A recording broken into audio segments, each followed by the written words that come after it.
My name is Elena Brooks, and for 17 years, I tried to pretend Blackwater House never existed. I told myself that the whispers, the shadows, the constant feeling of being watched were just childhood fears. But fears don't call your phone at 2 in the morning. Fears don't use your mother's voice to say, Elena, come home. It woke up again. The moment I stepped out of the airport, the sky broke open. Rain hammered the ground like nails, and the wind screamed through the dark like something alive. I should have gone back.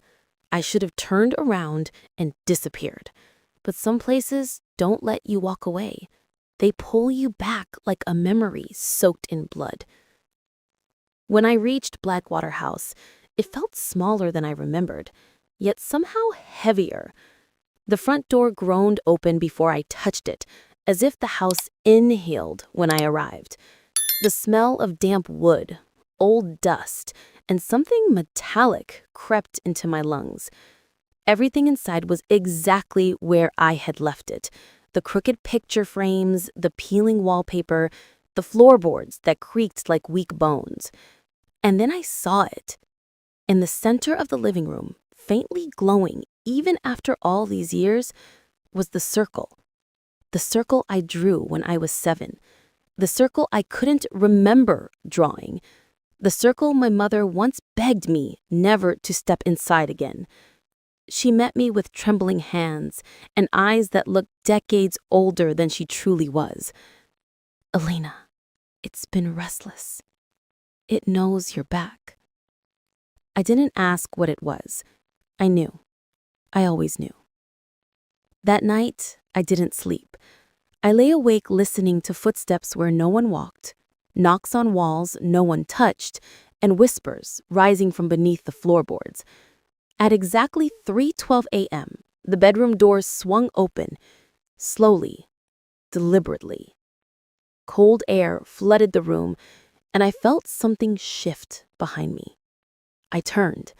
And there it was, in the reflection of my window, a tall, faceless shadow, its fingers impossibly long, its presence suffocating. It raised one hand and pointed at the circle.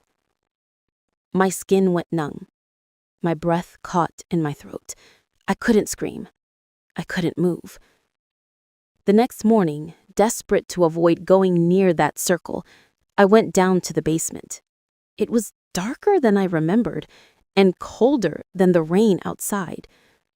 In the corner was a small wooden box I had never seen before. Dust covered every inch of it, but the moment I touched it, it felt warm, like something living. Inside was my mother's journal. The first page shattered everything I thought I knew. Elena, the night you were chosen, I fainted holding you. Chosen? For what? I flipped the page with shaking fingers. It marked you before you could walk. It watches through you. It follows you in every shadow. I cannot stop it. I can only hide you. Hide me? I wasn't hidden. I was trapped. The basement door slammed shut behind me. The lights flickered and then died. I heard breathing, deep, slow, inhuman, not behind me, above me. The ceiling creaked as something crawled across it. I ran. I sprinted up the stairs so fast I scraped my knees, burst into the hallway, and nearly collapsed into my mother's arms. Her eyes were wild. Elena, it's getting stronger. It knows you read the journal. Mom, am I chosen? For what? Who am I really? She swallowed hard, tears filling her eyes. You're not mine. I only raised you because it wanted you close. The night you were born, something in this house woke up. Something ancient. Something hungry. And it bound itself to you. I felt the world tilt. My heartbeat roared in my ears. "If I'm not your daughter," I said, barely breathing, "then who am I?" Her voice cracked. "You are its claim." Lightning flashed outside. The house trembled, and then a shadow rose up behind her like a wave of black smoke. I screamed, but she didn't turn fast enough.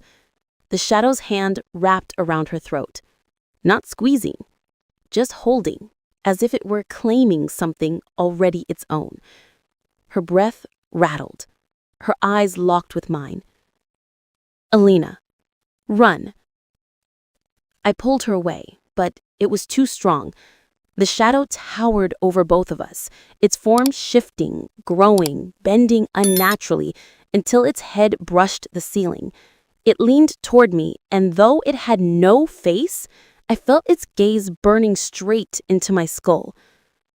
A whisper bled into my mind. "Come back to me, daughter." I stumbled backward, falling over a chair, crawling toward the front door without looking away. The house shook harder. The walls began to crack. The lights exploded one by one. My mother screamed my name as the shadows swallowed her and pulled her into the darkness. I ran into the forest.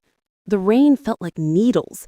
Trees twisted unnaturally, branches shifting to block my path. And then I saw them. Drawings. Hundreds of drawings tacked to tree trunks. My drawings. Drawings I had no memory of ever making. But they showed me. Not as a child. As I am now. In the same clothes, with the same expression, under the same storm. The last drawing showed me running in the forest, looking over my shoulder. At something behind me. Below it was written, "It will find you." My legs gave out. I screamed into the storm, thunder swallowing my voice. I didn't know where to go, only that if I turned back, I would die. Or worse, I would belong to it. But I couldn't stay in the forest either. I was trapped between the world I knew and the thing that claimed me long before I could speak. When I finally made it back to the house to find my mother, she was lying cold on the floor. Her eyes were wide open. Her lips were frozen as if mid-whisper. It took everything in me to close her eyes. But as I touched her, I heard the whisper again, right behind me. "This isn't over, Elena." I turned slowly, and the shadow stood in the doorway, taller than before, filling the entire frame, reaching for me with those long, impossible fingers. I ran. I don't remember how or where or how long. The next thing I knew, I was outside the house as it collapsed in flames behind me. Sparks lit the sky. Smoke curled into the storm clouds. I watched the fire swallow every memory I ever tried to bury. But then, through the crackling of flames, through the sound of the house dying, I heard it. From inside the burning ruin, that voice, soft, patient, certain. "You cannot run from your own shadow." And I knew. The house might have died, but it didn't. It left with me. Because whatever it is, whatever it wants, it's part of me now. And I can feel it. Right behind me. Right now.